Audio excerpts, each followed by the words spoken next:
नमस्कार. कामिनीची जेवणाची थाळी या चॅनलवरती आपले सर्वांचे खूप खूप स्वागत. हिवाळ्याची सुरुवात झाली म्हणजे तुरीच्या दाण्यांची देखील सुरुवात होते. तर आज आपण ओल्या तुरीच्या दाण्यांची मसाल्याची भाजी पाहणार आहोत. ही भाजी अत्यंत चविष्ट आणि रुचकर लागते. रात्रीच्या जेवणाच्या बेतात किंवा पहाटे देखील तुम्ही ही करू शकतात. तुरीच्या दाण्यांची भाजी तुम्ही बाजरीच्या भाकरीसोबत, भातासोबत किंवा चपातीसोबत देखील खाऊ शकतात. तर आज आपण पाहणार आहोत गरमागरम झणझणीत ओल्या तुरीच्या दाण्यांची मसाल्याची भाजी. तर ही रेसिपी कशी करायची आपण पुढे वळूयात.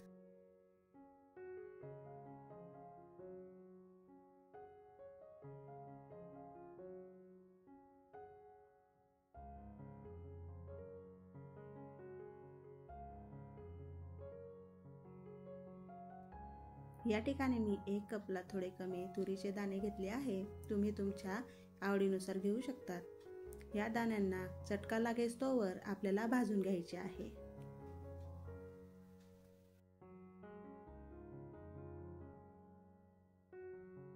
अशा रीतीने दाणे चांगले भाजले गेले पाहिजे. आता आपण ते दाणे काढून घेऊ.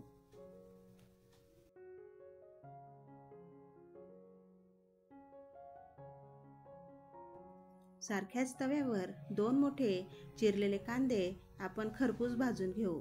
कांदा चांगला ब्राऊन होईस तोपर्यंत आपल्याला भाजून घ्यायचा आहे.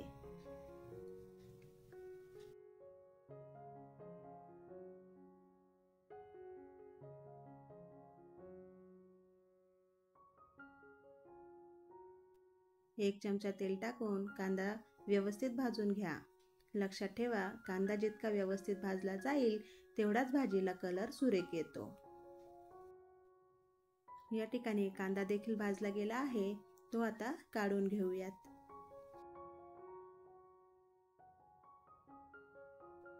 तव्यावर थोडे तेल घेऊन त्यात 4 चमचे धने टाकून भाजून घेऊ. धने थोडे होण्यात आले की त्यात पावडर केलेला अर्धा चमचा खडा मसाला टाकूयात.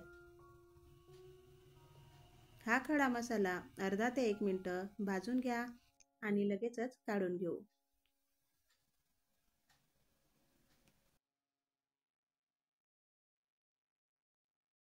आता गॅस बंद करून तव्यावर भाजलेले कांदे घेऊन त्यात 1 ते 1.5 चमचा लाल तिखट टाकू. लाल तिखट तुम्ही तुमच्या आवडीनुसार घेऊ शकतात. लाल तिखट देखील झाले आहे, तेही काढून घ्या. आता मसाला थंड झाला की आपण मसाला बारीक करून घेऊ. पहिले मी मिक्सरच्या भांड्यात धने बारीक करून घेतले आहे आणि त्यानंतर कांदा, लसूण, अद्रक हे देखील बारीक करून घेऊ.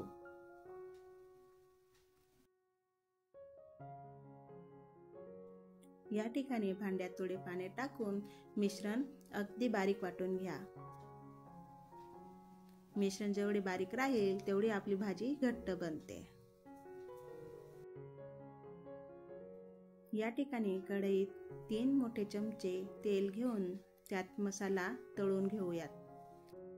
मसाले भाजीत तेल जास्तच लागते, त्यामुळे 3 ते 4 चमचे तेल आवश्यक आहे. हे पहा, अशा रीतीने मसाला चांगला भाजून घ्या. तोवर आपण मिक्सरच्या भांड्यात दाणे बारीक करून घेऊ. अशा रीतीने जाड मोठे दाणे आपल्याला बारीक करून घ्यायचे आहे. तोपर्यंत आपल्या मसाल्याला तेल देखील सुटले. यानंतर बारीक केलेले दाणे आपण मसाल्यात टाकून देऊया. दाणे टाकण्या अगोदर आपला मसाला चांगला तळला गेला पाहिजे. कमीत कमी 4 ते 5 मिनिटं आपल्याला तो तळून घ्यायचा आहे. त्यानंतरच आपण दाणे टाकायचे. असे केल्यास आपल्या भाजीला छान तरण येते. दाणे 1 ते 2 मिनिटं चांगले भाजले गेले आहेत. या ठिकाणी भाजी करता आपण गरम पाणी वापरूयात. पाण्याचे प्रमाण तुमच्या आवडीनुसार तुम्ही कमी अधिक करू शकतात. लक्षात ठेवा, या ठिकाणी आपल्याला गरम पाणी घ्यायचे आहे. ते वापरल्यास भाजीची चव अतिशय उत्कृष्ट लागते. भाजीत आवडीनुसार मीठ टाकून चांगली 4 ते 5 मिनिटं दणकून उकळी काढून घेऊयात.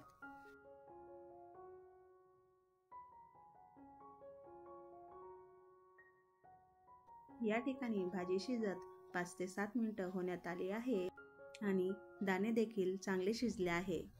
आता आपली भाजी तयार आहे.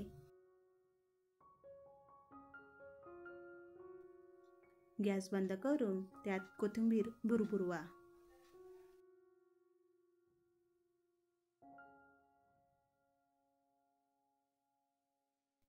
तर तुम्ही देखील ओल्या तुरीच्या दाण्यांची ही झणझणीत भाजी करून पहा आणि कशी झाली हे मला कॉमेंटमध्ये नक्की कळवा. अशाच प्रकारच्या चविष्ट रेसिपी पाहण्यासाठी आपल्या चॅनलला लाईक करा, शेअर करा आणि सबस्क्राईब करा. धन्यवाद.